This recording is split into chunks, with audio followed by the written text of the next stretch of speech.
TypeScriptல இருக்க abstract class பற்றி பார்க்கலாம். ஜென்ரலாக நம்ம பேரண்ட் கிளாஸ் கிரியேட் பண்ணுறப்போ அதை வந்து அப்ஸ்ட்ராக்டாக தான் வந்து யூஸ் பண்ணுவோம். ஸோ அப்ஸ்ட்ராக்டாக யூஸ் பண்ணுறோம் அப்படின்னா நம்ம பேரண்ட் கிளாஸில் எல்லா இம்ப்ளிமெண்டேஷனும் இருக்காது. நம்ம அப்ஸ்ட்ராக்டாக வந்து கிரியேட் பண்ணிப்போம். அதாவது அப்ஸ்ட்ராக்ட் அப்படின்னா நீங்கள் இன்கம்ப்ளீட் அப்படின்னு ஞாபகம் வச்சுக்கோங்க.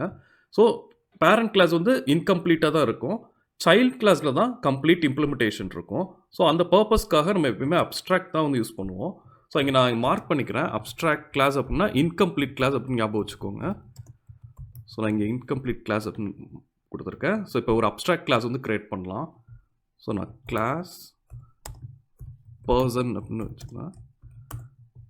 ஸோ பர்சன் வச்சுட்டு இப்போது இதுக்குள்ள வந்து ஒரு ப்ராப்பர்ட்டி கிரியேட் பண்ணிக்கலாம். நேம் ஸ்ட்ரிங் அப்படின்னு கிரியேட் பண்ணுறேன். ஸோ தென் நம்ம கன்ஸ்ட்ரக்டர் கொடுக்கணும்.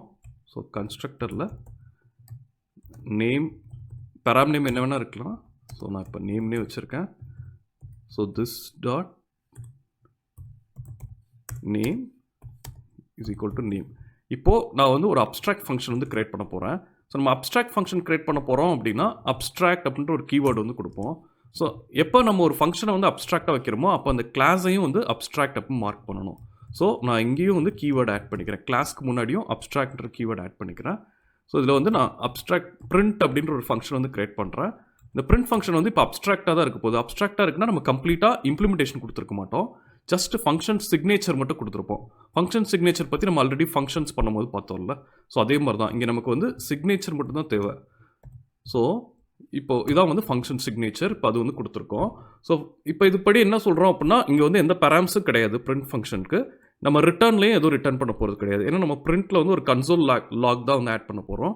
ஸோ அந்த அப்ஸ்ட்ராக்டாக வந்து ஒரு ஃபங்க்ஷன் சிக்னேச்சர் வந்து கொடுத்துருக்கோம். இப்போது இதுக்கு நான் சைல்ட் கிளாஸ் கிரியேட் பண்ணுறேன். ஸோ கிளாஸ் ஸ்டூடெண்ட் அப்படின்னு வச்சுக்கலாம்.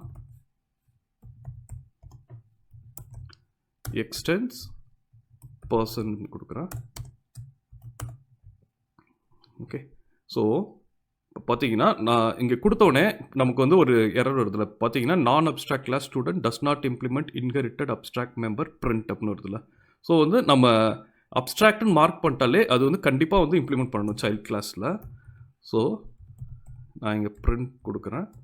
ஸோ பிரிண்ட்டை வந்து நம்ம ஆரோ ஃபங்க்ஷனாகவே க்ரியேட் பண்ணிக்கலாம். ஸோ இதில் நான் கன்சோல் லாக் பண்ணுறேன்.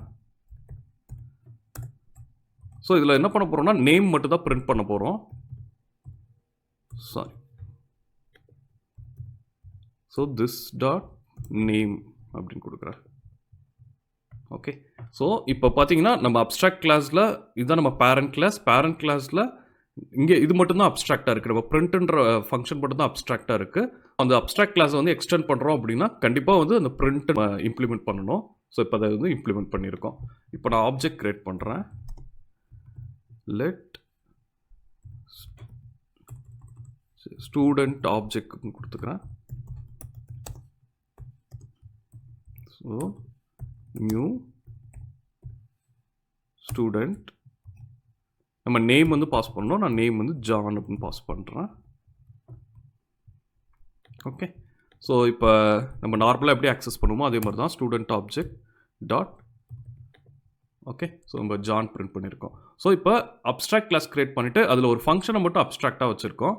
இப்போ நம்ம நேம் வச்சுருக்கோம்ல, இந்த நேமையும் வந்து அப்ஸ்ட்ராக்டாக மாற்றலாம்.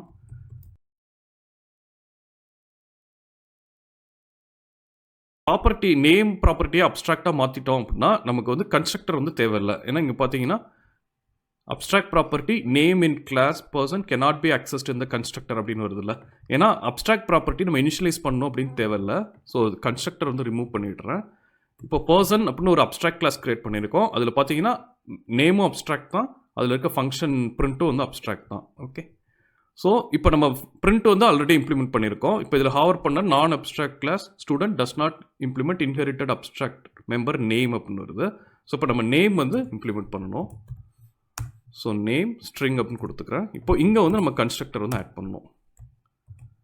ஸோ இங்கே எக்ஸ் அப்படின்னு கொடுத்துக்கிறேன். இப்போது this dot name is equal to X அப்படின்னு கொடுக்குறேன். ஸோ நெக்ஸ்ட் பார்த்தீங்கன்னா இங்கே வந்து சூப்பர் நம்ம கால் பண்ணல. ஸோ சூப்பர் கால் பண்ணுற சொல்லி வருது. நம்ம இங்கே வந்து சூப்பர் கன்ஸ்ட்ரக்டர் வந்து கொடுக்கல, இருந்தாலும் ஜஸ்ட் நம்ம சூப்பர் அப்படின்னு கால் பண்ணால் போதும். ஸோ சூப்பர் கால் பண்ணுறேன். ஓகே. ஸோ இப்போ இது மாதிரி வந்து ஒர்க் ஆகும். ஸோ இதான் வந்து இப்போ அப்ஸ்ட்ராக்ட் கிளாஸில் எப்படி வந்து ஃபங்க்ஷனை அப்ஸ்ட்ராக்டாக வைக்கிறது, அது மாதிரி எப்படி வந்து ஒரு ப்ராப்பர்ட்டி அப்ஸ்ட்ராக்டாக வைக்கிறது அப்படின்னு பார்த்துருக்கோம். நெக்ஸ்ட் பார்த்தீங்கன்னா இப்போ அப்ஸ்ட்ராக்ட் இம்ப்ளிமெண்டேஷன் வந்து மோர் ஆர்லெஸ் வந்து நமக்கு நம்ம இன்டர்ஃபேஸ்க்கும் இதுவும் வந்து சேமாக தான் இருக்கும். அப்போ பேசிக்காக என்ன டிஃப்ரென்ஸ் அப்ஸ்ட்ராக்ட் அண்ட் இன்டர்ஃபேஸ்க்கு என்ன டிஃப்ரென்ஸ் அப்படின்னு பார்த்தோம்னா, இப்போ பாருங்கள், நான் ஒரு இன்டர்ஃபேஸ் வந்து க்ரியேட் பண்ணுறேன். ஸோ இன்டர்ஃபேஸ் வந்து இங்கே எம்ப்ளாயி அப்படின்னு வச்சுக்கிறேன், இல்லை அட்ரஸ்னு ஒரு இன்டர்ஃபேஸ் வச்சுக்கிறேன். ஸோ அட்ரஸ் இன்டர்ஃபேஸ் அப்படின்னு கொடுக்குறேன். இப்போது இதில் சிட்டி ஆட் பண்ணுறேன். ஸோ ஸ்ட்ரிங் டைப் கொடுத்துக்கலாம். ஸோ இன்டர்ஃபேஸில் என்ன பிரச்சனை அப்படின்னா, இப்போ இன்டர்ஃபேஸ் இது வந்து especially Java script and type script மட்டும்தான். மற்ற ப்ரோக்ராமிங் லாங்குவேஜில் டிஃப்ரெண்ட்டாக இருக்கும். இப்போ பார்த்தீங்கன்னா, இப்போ நான் ஒரு இன்டர்ஃபேஸ் வந்து க்ரியேட் பண்ணுறேன் அப்படின்னா, நமக்கு வந்து கம்பைல் ஆகி எல்லாமே வந்து ஜாவா ஸ்கிரிப்டாக தானே கன்வெர்ட் ஆகும். நான் கன்வெர்ட் ஆன இந்த ஃபைல் வந்து போகிறேன். இங்கே பார்த்தீங்கன்னா, நம்ம இவ்வளோ நேரம் எழுதின கோட் இருக்கும், ஆனால் வந்து இதே இருக்காது. அதாவது இன்டர்ஃபேஸ் வந்து இதில் இருக்காது. ஸோ இங்கே பார்த்தீங்கன்னா, பர்சன் அப்படின்ற அப்ஸ்ட்ராக்ட் கிளாஸ் இருக்குது. ஓகே, அது மாதிரி நம்ம இம்ப்ளிமெண்ட் பண்ண சைல்ட் கிளாஸ் இருக்குது, ஆனால் இன்டர்ஃபேஸ் வந்து இருக்காது. ஏன்னா இன்டர்ஃபேஸ்னு ஒரு கான்செப்ட் வந்து ஜாவா ஸ்கிரிப்ட்லேயே கிடையாதுல்ல. ஸோ நம்ம அதனால டைப் ஸ்கிரிப்டில் இன்டர்ஃபேஸ் எழுதினாலும் அது ஜஸ்ட் ஒரு சின்டாக்ஸ், நம்ம ஒரு ரூல்ஸ் மாதிரி தான் வந்து க்ரியேட் பண்ணுவோம். நம்ம கம்பைல் ஆகி ஜாவா ஸ்கிரிப்டாக கன்வெர்ட் ஆகுறப்போ நமக்கு வந்து இன்டர்ஃபேஸ் வந்து இருக்காது. ரன் டைமில் இன்டர்ஃபேஸ் இருக்காது, கம்பைல் டைமில் மட்டும்தான் இன்டர்ஃபேஸ் இருக்கும். ஓகே, ஸோ அந்த மாதிரி கேசஸில் சில கேஸில் நம்ம ரன் டைமில் வந்து செக் பண்ணுற மாதிரி இருக்கும். இது வந்து இப்போ ஒரு ஆப்ஜெக்ட் இருக்குன்னா அது டைப் ஆஃப் என்ன அப்படின்னு சொல்லி செக் பண்ணுவோம்ல, அது இந்த டைப் ஆஃப் கமாண்ட் வந்து யூஸ் பண்ணுவோம்ல. ஸோ இப்போ டைப் ஆஃப் கமாண்ட் யூஸ் பண்ணுறோம் அப்படின்னா நம்ம இன்டர்ஃபேஸாக யூஸ் பண்ணியிருக்கோம் அப்படின்னா ரன் டைமில் இன்டர்ஃபேஸ் வந்து இருக்காது. ஸோ அந்த மாதிரி கண்டிஷன்ஸ் வந்து செக் பண்ண முடியாது. ஸோ அந்த மாதிரி கேசஸில் நம்ம வந்து அப்ஸ்ட்ராக்ட் வந்து யூஸ் பண்ணுறது. கான்செப்ட்ஸ் வந்து தெரியணும் நமக்கு. அப்ஸ்ட்ராக்ட் வர்சஸ் இன்டர்ஃபேஸ் வந்து எப்படி ஒர்க் ஆகும் அப்படின்னு தெரிஞ்சிச்சுன்னா, நீங்கள் எழுத போகிற கோடுக்கு அப்ஸ்ட்ராக்ட் தேவையா இல்லை வந்து இன்டர்ஃபேஸ் தேவையா அப்படின்னு டிசைட் பண்ணிவிட்டு நீங்கள் வந்து இது வந்து யூஸ் பண்ணலாம். ஸோ இந்த வீடியோவில் ஏதாவது டவுட்ஸ் இருந்தால் எனக்கு கமெண்ட் செக்ஷனில் ஆட் பண்ணுங்கள், நான் உங்களுக்கு கிளாரிஃபை பண்ணுறேன். தேங்க்யூ.